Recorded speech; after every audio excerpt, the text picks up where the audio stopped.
Bueno, yo soy Pablo Rivera, soy profesor de la Universidad de Barcelona, del Departamento de Didáctica y Organización Educativa en la Facultad de Educación. Soy a la vez investigador del grupo de investigaciones Brina, grupo que estudia los nuevos entornos formativos, nuevos entornos educativos contemporáneos. Particularmente me interesan a nivel investigativo el estudio de las políticas públicas de educación digital, el fenómeno en general de la inserción de las tecnologías en contexto formativo de enseñanza-aprendizaje y sobre todo el fenómeno de la brecha digital.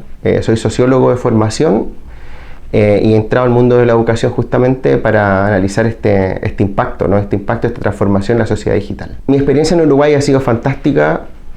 No solo ha sido un aprendizaje profesional, sino que ha sido un aprendizaje personal, ¿no? Nos vinimos con mi compañera también, que hace una estancia en la Universidad Católica, y nuestro hijo de 3 años, que hace una estancia en el jardín también. Y muy bien, estamos muy a gusto, después conocer un montón de gente y estamos, bueno, aprendiendo día a día, ¿no? En general ha sido una experiencia fantástica. Siempre tuvimos las ganas de venir a Uruguay y estamos felices de haberlas concretado. Y en la Fundación Ceibal todo ha sido muy bien también y he aprendido muchas cosas desde una lógica, pensando desde Uruguay hacia el mundo. Creo que eso ha sido muy constructivo. Yo he venido a Uruguay a aprender de Uruguay, a aprender de las experiencias, las distintas experiencias de innovación, de reflexión que han desarrollado en los últimos años.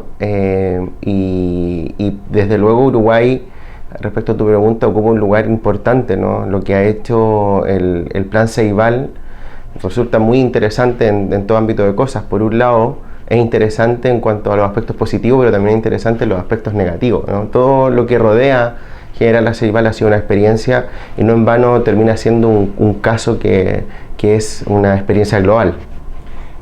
Por lo tanto, ¿hay similitudes con algunas experiencias españolas? Bueno, la verdad es que en España lo que sucede, y generalmente en Europa lo que pasa es que existe esto que se le llama el recetario, ¿no? Que Europa hace investigación, genera productos y termina dando recetas al resto del mundo de cómo se hacen las cosas. Un grupo de investigadores, no solamente de origen latinoamericano, como es mi caso, ¿no? Que yo soy de Chile, pero vivo en Barcelona y trabajo en la Universidad de Barcelona, sino profesores, investigadores e investigadoras de distintas universidades europeas, estamos por una apuesta no tan eurocentrista en la investigación, ¿no? Una apuesta más decolonial, una apuesta que ponga en simetría tanto la investigación y las trayectorias, que desarrollan investigativamente países europeos como el resto de los países. Hay un académico de la Universidad de Cambridge que se llama Gabriel Palma que plantea justamente que la mayoría de los problemas de Europa no están en Europa, porque justamente en Europa las soluciones terminan siendo muy unidimensionales y tienen una tendencia algo posmoderna incluso. No sé, en Europa se llega a pensar incluso que la escuela hay que cerrarla, que cumplió su ciclo, por ejemplo. Hay que pensar en algo más.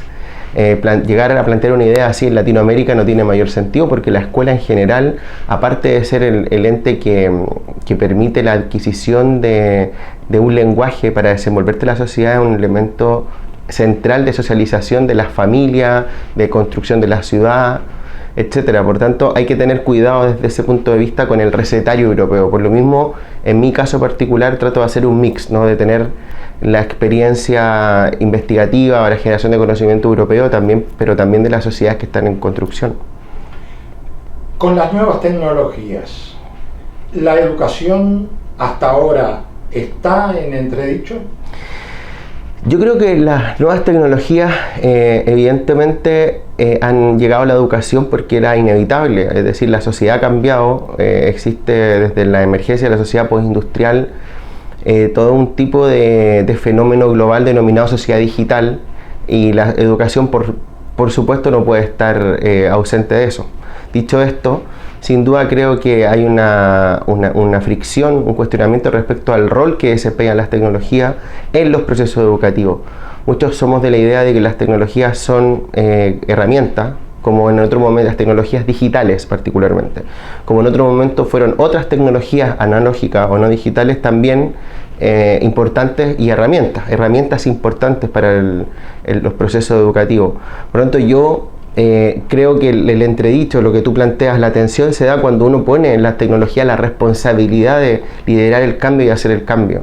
Cuando la responsabilidad no está en las tecnologías, está por supuesto en el diseño de las políticas educativas, está en la formación docente, está en la capacidad de innovar del profesorado y está también en no cercenar los conocimientos que cuenta el estudiante previo a su entrada a la escuela y al contrario potenciarlos. Creo que en ese sentido las tecnologías cumplen un rol y tienen una posibilidad de hacer una experiencia formativa más actualizada, más acorde a las demandas actuales de la sociedad. Los profesores o el material humano con que trabaja la educación necesita actualizarse, necesita conocer esas herramientas. Sí, sin duda, yo creo que esto es un problema global. En este sentido, particularmente me ha tocado conocer el caso español. Veo ahora la experiencia con estos meses que llevo en Uruguay, me doy cuenta, reafirmo esta idea, que es un problema global, un problema de haber privilegiado la estandarización de un modelo de inserción de tecnología y no haberlo pensado y reflexionado previamente con las voces del profesorado. Sin duda, si tú diseñas, por ejemplo, política educativa excluyendo al profesorado, es una nueva especie de colonización tecnológica, ¿no? Vas y le implantas al profesorado una nueva forma de hacer su clase. Desde luego tienes procesos menos eficientes, mejor dicho, tienes procesos que generan fricción, no tiene una experiencia positiva. Creo que el cambio al que debiésemos apuntar para justamente reducir esta fricción de la que habla, tendría que ir por el lado de incorporar al profesorado en todo tipo de iniciativas políticas, de política pública que promueva una mayor educación digital. ¿Lo digital puede ampliar las aulas? Sí, sin duda. Yo soy un convencido de que lo digital en ese sentido ha sido un absoluto aporte a la forma, a la gestión y a la gestión de la educación y a la construcción del conocimiento. Esto nos ha permitido aceleradamente también tener una posibilidad de comparar los procesos a nivel global, ¿no? Las herramientas digitales y el propio proceso de globalización que ha conllevado este aumento, por ejemplo, de la digitalización de la educación, nos ha permitido ver en qué nivel de digitalización se encuentran determinados sectores, determinadas zonas del mundo y tal. Yo creo que este proceso va en crecimiento, pero lamentablemente la base era mala, la base era desigual, no había equidad al momento de que explota la sociedad digital y sobre todo empiezan a emerger las políticas de educación digital. Había una base en el que ya se había construido un tipo de sociedad en desarrollo, emergente y consolidada. Por tanto, esperar que la sociedad digital y que las herramientas digitales generaran una equidad por acto de magia era imposible. Por una cosa que hay un autor australiano que se llama Neil Selwyn, que yo creo que dan en la clave en este sentido, ¿no? Da la respuesta, que los problemas de la sociedad son mucho más complejos de los que la educación puede resolver y de los que las tecnologías pueden resolver. Los problemas de la sociedad, como la inequidad social, tienen una base cultural, histórica, centenaria, incluso que superan nuestra capacidad de indagación, ¿no? Por lo tanto, antes de pensar en que las tecnologías y la educación pueden generar más equidad, hay que pensar también en cómo transformamos estructuralmente a la sociedad y la hacemos más justa en el mundo.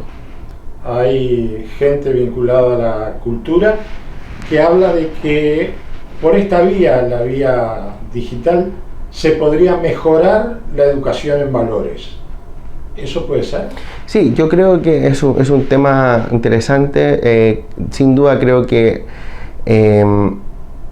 existe una tendencia a que las tecnologías digitales amplifican la capacidad de asimilar todo tipo de conocimiento en general.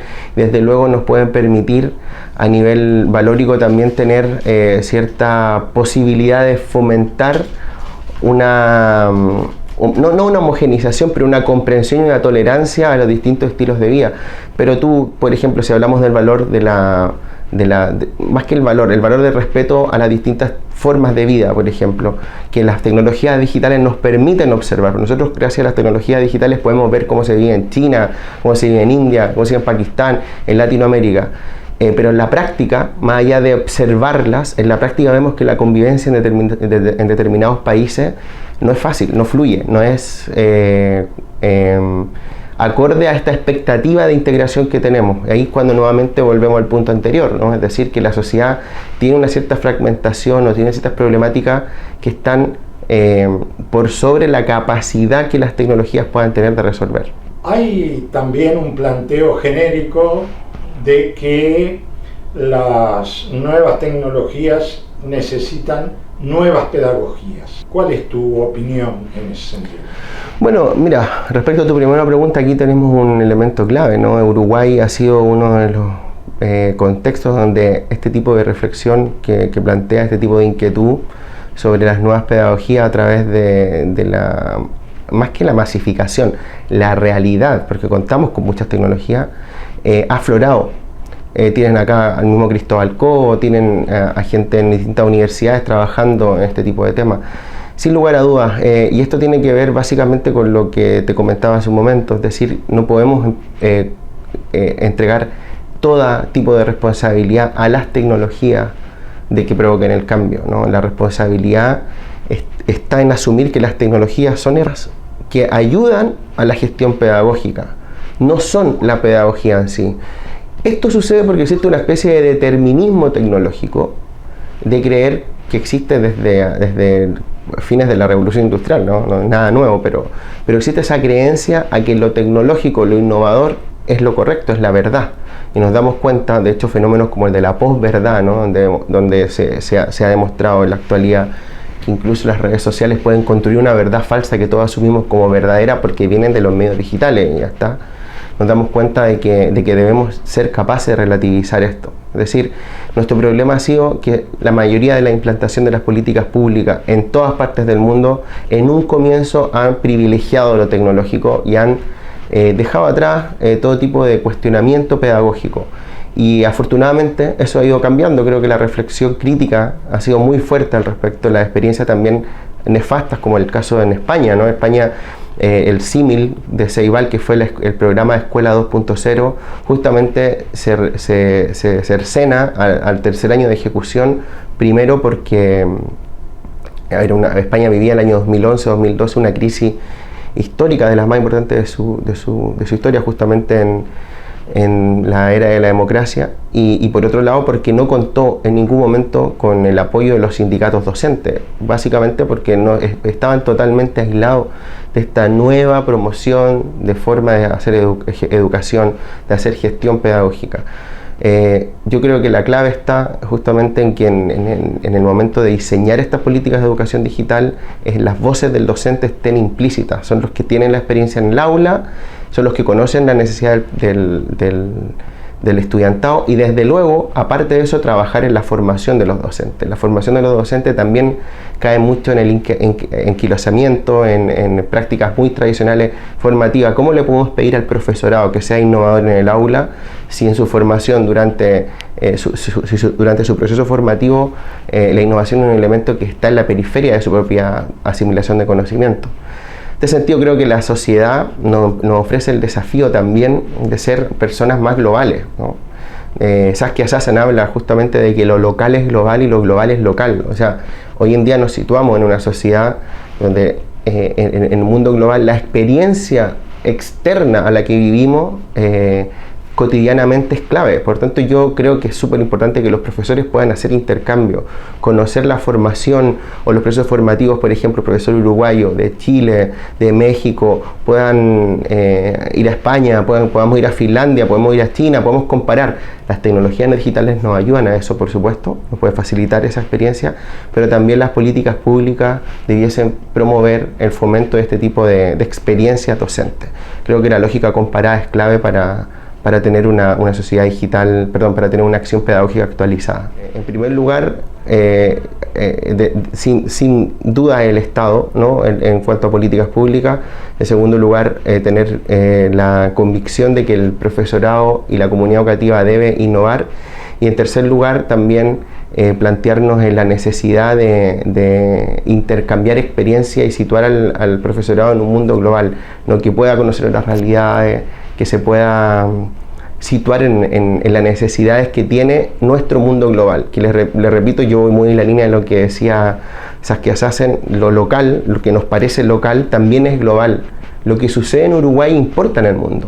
Yo estoy acá porque lo de Uruguay es importante, si no, no estaría acá, ¿no? Y no solo yo, tanta gente que estudiamos la realidad de Uruguay, justamente porque Uruguay ha tenido unos progresos significativos en ciertas áreas, pero en otras áreas no. Podemos decir que en primaria es un modelo que nosotros observamos con mucha detención, por ejemplo, en la Universidad de Barcelona, en el grupo de investigaciones que yo trabajo, pero conocemos también la realidad de secundaria, donde hay una deserción de casi un 68%. Entonces, desde luego, los problemas locales, como por ejemplo el de deserción escolar, pueden tener una raíz global y pueden tener una respuesta global. Por tanto, yo creo que estos 3 elementos son la clave. Tú has hablado de las redes sociales. Parecería que en tu razonamiento deben incorporarse y no oponerse en el trabajo de las aulas. Sin lugar a dudas, creo que como todo tipo de elemento de la sociedad digital tiene posibilidades y límites, ¿no? Y un estudiante y sobre todo un profesor en formación debe conocerlo, debe conocer las posibilidades que tiene esta herramienta y los límites y aprovechar las posibilidades. Desde luego, te voy a hablar por ejemplo del caso de Wikipedia, que genera tanta resistencia en su inserción al ámbito universitario sobre todo, y tú encuentras en Twitter, en Facebook debates pero solapados de que es una entidad que promueve el plagio, la desidia, la flojera, por así decirlo, del estudiantado. Pero por otro lado, leía un artículo de un profesor español que decía que era la posibilidad que tenía el estudiantado y el profesorado de reconstruir la historia, esa historia que siempre se juzgó como patriarcal, como estratificadora, sociedad capitalista, porque eso sale en las bibliotecas tradicionales, eso sale en las enciclopedias tradicionales. Pues Wikipedia es un espacio comunitario donde todos podemos colaborar y todos podemos reconstruir nuestra propia historia y tiene sentido nuestra propia percepción de la historia. Por tanto, claro, desde luego yo puedo quedar con el prejuicio de que Wikipedia insta la flojera, copiar, pegar, sí, pero eso es una práctica tradicional de la educación. Hoy en día se plagia copiando y pegando. Antes se hacía con yo que sé, todos teníamos alguna herramienta de plagio, de copiar en los exámenes. La práctica de copiar es lo que siempre hemos tenido, ¿no? Lo que pasa es que también la sociedad digital ha hecho que copiemos digitalmente, pero copiar es lo mismo. Lo que no hemos hecho es tener nosotros como ciudadanía la posibilidad de construir nuestra historia. Y Wikipedia es una posibilidad que si la usamos bien nos permite eso, y eso nunca lo habíamos podido hacer. Por lo tanto, yo sí creo que este tipo de herramientas digitales y las redes sociales desde luego también nos permiten visibilizar un sentir individual que no tenía ni una importancia en el pasado. Si caemos como en la masa, en un uso de sujeto, ¿no? Desde luego no va a ser relevante, pero si le damos un sentido comunitario como individuo, sin duda podemos hacer grandes cosas. Luego, ¿existe una brecha digital, una brecha generacional? Por supuesto que existe, ¿no? Pero tampoco yo soy de la idea de excluir los saberes de los profesores mayores, por ejemplo. Es decir, la reconstrucción de la historia está también en la experiencia que han acumulado por años y por décadas del profesorado tradicional, y que no debe ser cercenada ni callada, por supuesto que no. Puede ser tensada, puede ser puesta en cuestionamiento, por supuesto, pero no puede ser solapada. Desde luego aquí hay una necesidad de construir un mix, construir una especie de convergencia, una simbiosis entre estos inputs del presente con esta trayectoria consolidada del pasado. Por tanto, respecto a tu pregunta, lo primero, creo que la brecha generacional, social, ya existía, y eso, al entrar lo digital, ha generado la brecha digital. Pero esta brecha digital no es un fenómeno que surge de la nada, sino que es consecuencia de una sociedad que ya viene en inequidad. El desafío que tenemos como sociedad, que tenemos como país, que tenemos como Latinoamérica, que tenemos como ciudadanos del mundo, es trabajar en la inequidad social. Esa es la clave. Creo que las tecnologías nos pueden ayudar a reducir esa inequidad, pero no son la herramienta de reducción unilateral del... ¿Qué país europeo se puede decir que ha tomado mejor estos instrumentos? Bueno, desde luego te voy a decir un lugar común, ¿no? Finlandia. Finlandia es un país que no solamente trabaja con mucha coherencia el uso de las tecnologías en la gestión pedagógica, sino que también es un territorio que conjuga este uso de las tecnologías digitales con una innovación docente de primer nivel, ¿no? Tú en Finlandia encuentras el campo de cultivo ideal como para poder explorar, como para poder experimentar distintas dinámicas, prácticas. Hace poco nosotros, por ejemplo, en la Universidad de Barcelona, en mi grupo de investigación, trabajamos en un proyecto europeo denominado DIY, hazlo tú mismo, ¿no? Que es una nueva filosofía, es una filosofía que se intenta implementar en el mundo de la educación, que plantea que los estudiantes sean los líderes de su proceso de aprendizaje y que construyan un producto que refleje lo que aprendieron en la asignatura. Finlandia, esto, sobre todo en el sistema educativo primario y secundaria, funcionó perfecto. En la universidad hubo cierta tensión porque siempre está esta lógica de que haya que evaluar los productos en la universidad. Pues en España también en la primaria y secundaria en general funcionó bien, pero en la universidad no pudo funcionar, ¿no? Por la rigidez que hay en la estructura organizativa universitaria tradicional, y no fluyó. Nos dimos cuenta de que en Finlandia existe una cierta flexibilidad de las instituciones educativas para poder promover iniciativas, ¿no? Para poder integrar las tecnologías. Pero bueno, también rescataría otros casos. Creo que también en España, en muchos sentidos, y particularmente en Cataluña, se está trabajando muy bien ahora. Existe una iniciativa que se ha creado recientemente, hace un año, que se llama Escuela Nova 21, que son escuelas catalanas que justamente parten de la base de estandarizar sus posibilidades y herramientas para desenvolverse en la sociedad digital, ¿no? Tiene muchos estudios que muestran, por ejemplo, que la iniciativa en Inglaterra, Vecta, que se acabó el 2012, generó efectivamente en la escuela alguna asimilación de competencias que permiten su autogestión y que logran grandes avances, por ejemplo, en insertar a sus estudiantes en la sociedad digital y al profesorado, desde luego. No, experiencias en general positivas encuentran casi todos los países. Bien, sobre el tema de las tecnologías digitales, hacer un hincapié final, ¿no? Desde mi punto de vista, no tenemos que otorgar una responsabilidad a las tecnologías digitales enorme. Las tecnologías digitales son herramientas digitales, no generan ni un cambio, no transforman nada, no mejoran nada, no tienen que generarnos la expectativa de que transforman algo, porque lo que se transforma en la sociedad, y lo único capaz de transformar la sociedad somos las personas, ¿no? Son nuestras ideas, son nuestras iniciativas, incluso a nivel gubernamental nuestras políticas, ¿no? Nuestras políticas de promoción de equidad. En ese sentido, a las tecnologías se les puede dar un uso favorable para mejorar nuestra convivencia, para mejorar nuestra tolerancia, para comunicarnos mejor, para mantenernos comunicados con distintas partes del mundo. Mira, yo soy de Chile, pero vivo en Barcelona hace casi 10 años y me contacto con mi familia permanentemente gracias a los medios digitales. Ahora estoy en Uruguay y me contacto con mi familia catalana y mi familia chilena, y esto es una realidad maravillosa, es fantástica. Sin embargo, la posibilidad de que esto se dé es porque mi madre y mi padre, que ya tienen 60 años, vivieron un proceso de alfabetización digital que les permite tener una usabilidad de las tecnologías fantástica. Y ese no es mérito de las tecnologías, eso es mérito de mis padres, de mi padre y mi madre, que tuvieron la disposición a hacerlo. Por lo tanto, yo creo que la apuesta está en considerar que las tecnologías son una herramienta. En este momento son digitales, en otro momento ya veremos qué son, ¿no? Cuáles son hologramas, o volveremos a lo clásico, que también existe un fenómeno que apunta a eso, por cierto, a la cultura más analógica. Pero hoy en día son tecnologías digitales y están ahí disponibles, pero no las podemos usar bien si no tenemos un uso crítico. Como comentaba hace un momento, para mí las tecnologías tienen un impacto en la sociedad en la medida de que nosotros determinemos qué impacto, cuál impacto y qué sentido del impacto tiene. Si no, no tendrían relevancia. Y por último, decir que en el campo de la educación, las tecnologías digitales, si quisiéramos hacer como una especie de representación gráfica y porcentual, ¿no?, de la influencia que tienen, de 1 a 100, por ejemplo, yo otorgaría a las tecnologías digitales una responsabilidad que no superaría jamás el 20%. El otro 80% sin duda depende de las políticas públicas en educación, depende de la gestión del docente, de la actividad docente, del rol de la comunidad educativa y desde luego de quién debe ser el centro del proceso educativo, que es el estudiante.